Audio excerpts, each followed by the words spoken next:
Et bien ou quoi, habitants de Masgard, on se retrouve sur une nouvelle vidéo. Ça va être une nouvelle série, le commencement d'une nouvelle ère. Ça sera 5 faits sur des grands sportifs, des acteurs. Voilà, on choisira comme on pourra. Et pour commencer ce premier épisode, on va s'attaquer, comme tu l'as vu dans le titre, à Bruce Lee, l'homme qui est juste derrière moi. Let's go. Avant que la vidéo commence, mets un like. Enfin, rappelle-toi de mettre un like si elle te plaît. Ou alors si tu veux le mettre maintenant, vas-y, je t'attends. C'est bon? C'est parti! Pour commencer, le premier fait, ce sera sur sa condition physique, sa capacité physique, sa puissance vraiment, comme j'ai mis dans le titre, qui est presque surhumaine. C'est incroyable. Bruce Lee, c'est un grand athlète aussi, pas seulement un acteur. Et du coup, pour ce premier fait, je sais pas si vous le saviez, mais Bruce Lee est capable de renverser ou au moins de pousser quelqu'un avec un coup de... Enfin, je sais même pas si on peut appeler ça un coup de poing, mais avec une technique assez spéciale à lui.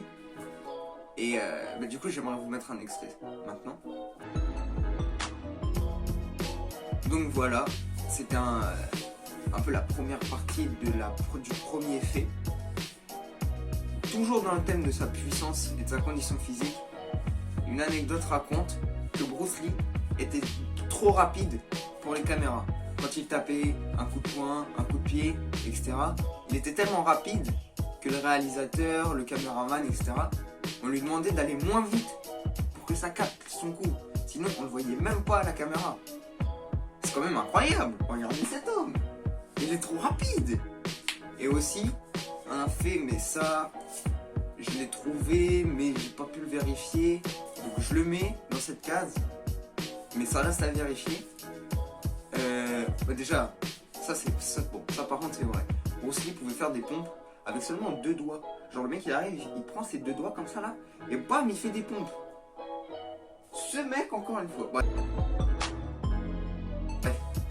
Il pouvait faire, mais je crois que j'avais vu qu'il pouvait faire une 50aine de pompes comme ça sur 2 doigts, des tractions, enfin pareil, 50 tractions à un bras, et rester 3 heures en V-sit. Pour ceux qui connaissent pas, je mets une image là. Et du coup ça j'ai vu, enfin il me semble avoir vu ça, je crois que c'était sur Instagram, mais comme j'ai pas pu la vérifier vraiment concrètement, voilà, on la met un peu en mode subtil, etc., etc. Deuxième fait. Pour développer sa puissance surhumaine, cet homme a dû avoir un programme musculaire assez révolutionnaire. Et qu'est-ce qui fait que son programme était révolutionnaire? Déjà, il est l'auteur de... On va parler de sa routine et de ses méthodes d'entraînement. Donc, pour faire de la force, il travaillait pas comme tout le monde, enfin, il travaillait des fois en musculation classique, c'est-à-dire à 5x5, charge additionnelle, etc. Mais il avait une méthode assez particulière à lui, il faisait beaucoup d'isométrie. Et ça lui permettait de développer plus de force nerveuse, etc. Il est aussi un peu le démocratiseur de l'intervalle training. Donc c'est lui qui a fait grandir cette méthode d'entraînement qui était à l'époque pas du tout répandue. Donc l'intervalle training, c'est le fait de faire par exemple 30 secondes de travail, après hop tu passes à un autre exercice ou 12 reps, etc. Aussi un autre fait important dans son programme, c'est qu'il travaillait les abdos et le grip tous les jours. Every day, man. Tous les jours, il faisait des abdos, il faisait du grip. Donc le grip, c'était assez simple pour le travailler. Je pense qu'il travaillait surtout en suspension à la barre. Ou alors les exercices d'avant-bras avec des haltères classiques. Et j'ai pu trouver quelques informations sur son programme abdominal, si je puis dire, qui va s'afficher du coup maintenant. Voilà, hein, je crois que tu le vois. Donc effectivement, assez simple, mais qui a l'air efficace quand même, hein, parce que il avait des bons abdos et surtout, il trouvait que ça... Enfin, pour lui, et c'est vrai, les abdos étaient source de puissance dans tout ce qui est percussion, etc. Et voilà. J'ai trouvé aussi une image d'un de ces programmes de musculation, donc que j'afficherai. Et voilà, j'ai pas trop de choses à commenter. C'est un programme assez classique qui est quand même conséquent. Hein. On voit qu'il s'entraîne pas mal. Et pour finir sur cette partie, Bruce Lee est l'inventeur du Dragon Flag. Voilà, pour ceux qui ne savaient pas, le Dragon Flag, c'est quoi? Ça s'affiche. La figure de Street Workout. Ouais, j'aime bien dire Workout. Et c'est lui qui l'a inventé. Et donc, il est arrivé comme ça, hop, il s'est mis sous sa barre et bam, il a décollé tellement il avait des abdos puissants. Donc, ouais, ça motive à faire des abdos souvent. Let's go. Partie 3. Maintenant qu'on a vu ses performances et qu'on a vu aussi son programme, j'aimerais montrer quelque chose vraiment qui m'a surpris. C'est son physique. Il est taillé. Vraiment, il est incroyable. Donc, je vous mettrai une photo un peu avant-après.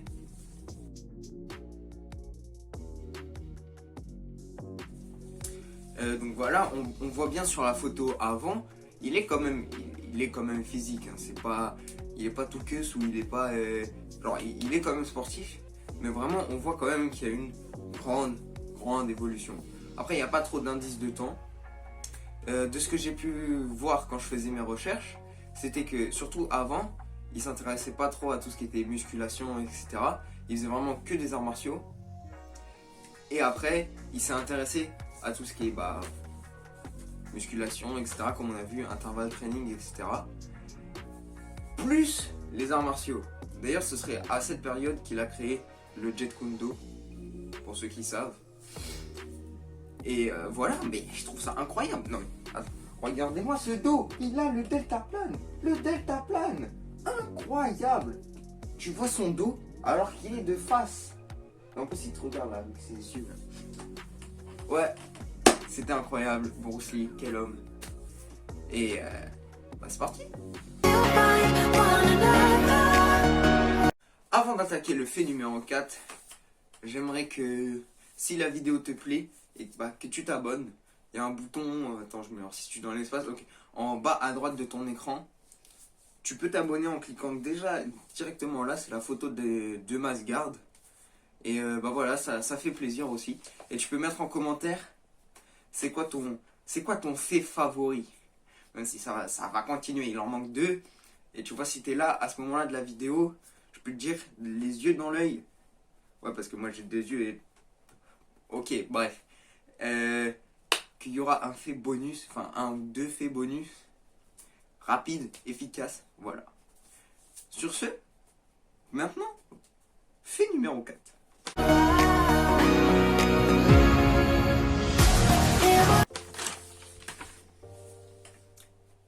Après avoir parlé beaucoup de son physique sportif, art martialiste ou artiste martial, je sais pas comment on dit, ça dépend des gens.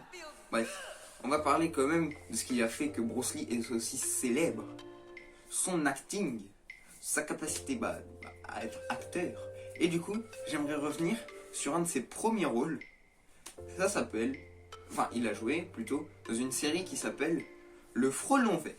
Et du coup, je vais vous lire le synopsis. Je vais te lire le synopsis parce que je le connais pas par cœur. Je vais pas l'apprendre. Et du coup, voilà, comme ça te permettra de le découvrir. Donc, Le Frelon Vert, hein, cette série met en scène les aventures de Brit Raid, qui, sous l'identité du Frelon Vert, combat le crime.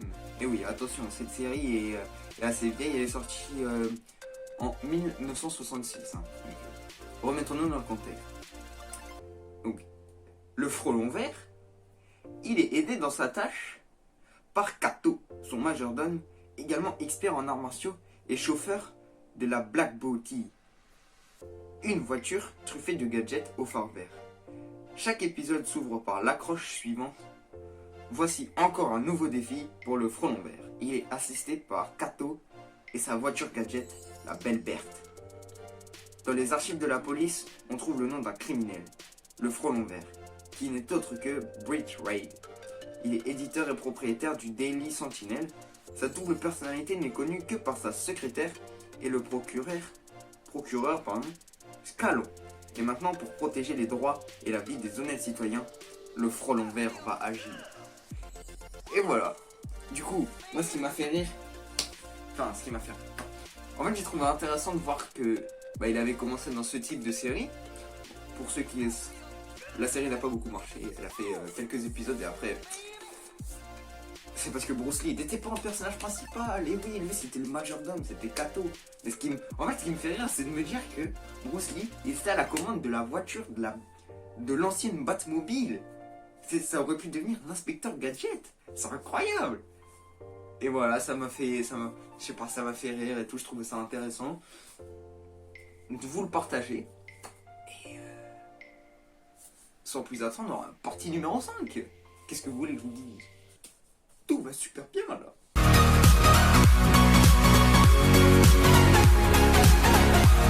Pour cette partie 5, on va prendre un univers, un espace un peu mystérieux.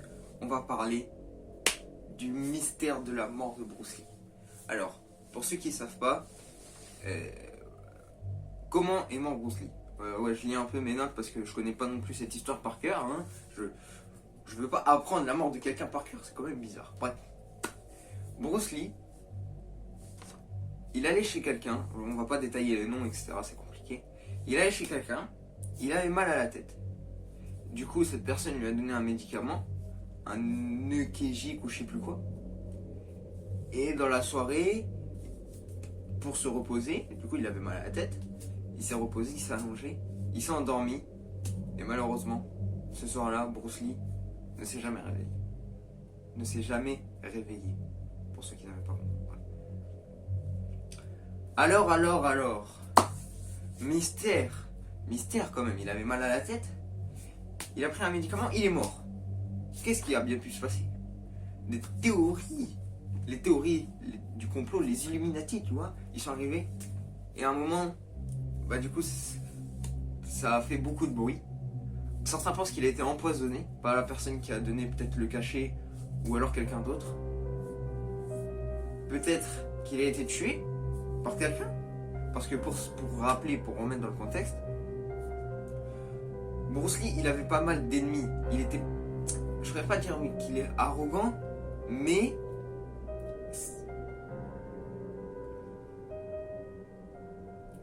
c'était pas non plus le sage maître d'arts martiaux.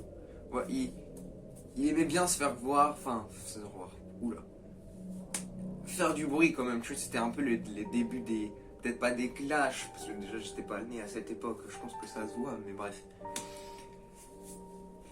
Et ouais, du coup on sait pas trop vraiment comment il est mort. Il avait beaucoup d'ennemis. On sait aussi que Bruce Lee, il était très nerveux. Genre il pouvait des fois il pétait un câble et je sais pas, ça partait en couille. Donc ouais, je trouve cette information, je sais pas ce que ça peut venir faire là-dedans. Il a pris un cachet, il a pété un câble, il est mort, c'est bizarre. Et aussi on l'avait diagnostiqué, enfin on lui avait prescrit des médicaments épileptiques, enfin contre l'épilepsie. Est-ce que ça a joué? Est-ce que ça n'a pas joué? Je sais pas. Mais à la fin, l'enquête a quand même délibéré. L'enquête, du coup, a dit qu'il était mort par inadvertance. Son cerveau aurait gonflé comme une éponge. Enfin, c'est plus expliqué techniquement. Je crois des médecins pensent qu'il a fait une réaction aux médicaments et du coup que son cerveau il s'est congestionné. Il a gonflé, tu vois, et c'est ça qui aurait provoqué sa mort. Peut-être, moi j'en sais rien. Mystère et boule de riz, tu vois, pour être un peu dans le thème chinois. Bref. S'il y a des détectives qui veulent se mettre sur l'enquête, c'est pas moi qu'il faut aller voir. Mais ce sera intéressant qu'il y ait des détectives dans cette communauté. Et voilà, c'était le 5e fait. Et comme je l'avais dit, petit fait bonus.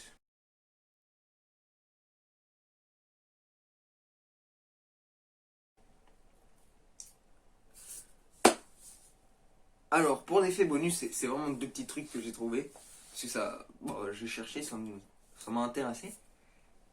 Bruce Lee aurait une valeur nette, je sais pas vraiment ce que ça veut dire. Hein. mais je sais pas si c'est genre si quelqu'un veut dans un film ou si c'est sa fortune. Mais en tout cas, Bruce Lee aurait une valeur nette de 10 millions de dollars. Je sais pas quoi en faire, mais je me demandais bien combien gagnait Bruce Lee, enfin combien il avait d'argent. Parce qu'il a quand même fait des films super célèbres. Je pense que c'est vraiment l'une des superstars de son époque. Et du coup, je me posais une question. Je me demandais, est-ce qu'il était, enfin, je pense qu'il était, je savais qu'il était un peu riche, il avait de l'argent. Mais 10 millions de dollars, quand même, à cette époque-là, je pensais pas. Du coup, voilà. Bref, j'espère que la vidéo t'a plu. C'était 5 faits sur Bruce Lee. Mets en commentaire si t'as des idées de qui on pourrait faire plus tard. Moi, je pense par exemple à Mohamed Ali ou à Scott Atkins, peut-être. Bref, pour l'instant, c'est un peu dans le domaine du combat, enfin, combat martial.